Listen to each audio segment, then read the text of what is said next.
Everywhere he looked, he could see engines and coaches moving steadily forwards.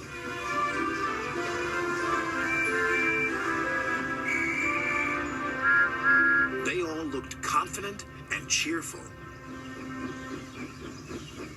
One day, he decided to talk to Oliver, the Great Western Engine. I'm always going backwards, Mr. Oliver. I have forward-thinking views. I could be a leader, if you know what I mean. You can't be a leader without a train to follow. You don't have a train, Gordon said. Toad felt sadder still.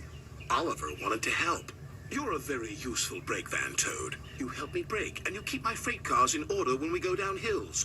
I know, Mr. Oliver, but it would be so exciting to go forwards for a change instead of always seeing things sliding away from me. The freight cars were cross with Toad. Who's he to start complaining? He's lucky to be able to look after us. Let's teach him a lesson.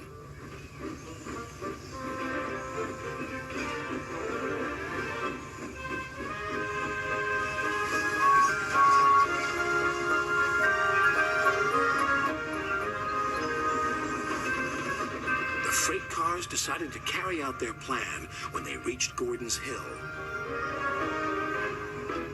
When they were nearly at the top, they played their tricks. Ready, steady, go! And they jerked at a coupling, which broke. We're making your wish come true, Toad! Follow the leader, yelled the freight cars. Toad was still in a state of shock, so he didn't know what to think, and he couldn't ask the conductor. He had jumped clear.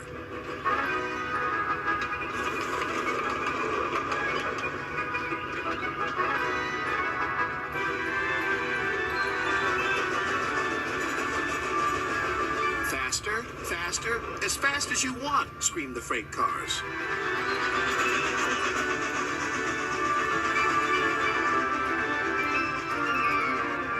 Suddenly, Toad found it fun, but the fun was soon over. A crossing lay ahead and the gates were closed. Toad couldn't stop. Worse still, Toad now realized he was on the wrong track. There ahead was Gordon.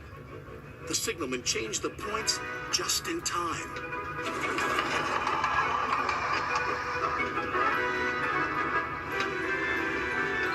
On, faster, cried the freight cars. Suddenly, he saw James pulling a long, slow train. Oh my goodness! Help! Save me! A quick-thinking shunter did, just in time. What was that? Exclaimed James. The signalman warned the station master at the next station. There's a runaway coming. We'll send him into the sidings. Help! Help! Called Toad again. Toad saw some buffers. Those'll stop me! But the points to the buffers weren't set. No! I'm back on the main line! Meanwhile, Oliver was racing to the rescue. I must catch Toad. I must. Toad sped past Henry. More danger lay ahead. Men were working on a bridge, but they had been warned about the runaway Toad and his freight cars.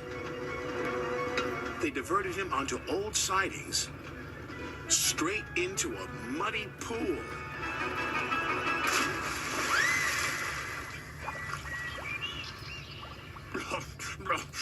Stopped at last.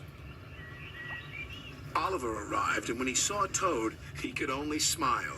A pond is the only place for a toad, I suppose. That night, Toad spoke to Oliver. I'm sorry, Mr. Oliver, if I caused you any embarrassment. That's all right, Toad. So what do you think of going forwards? It was fun, decided Toad, but from now on I'll be happy to look forward to the future, busy going backwards, so to speak.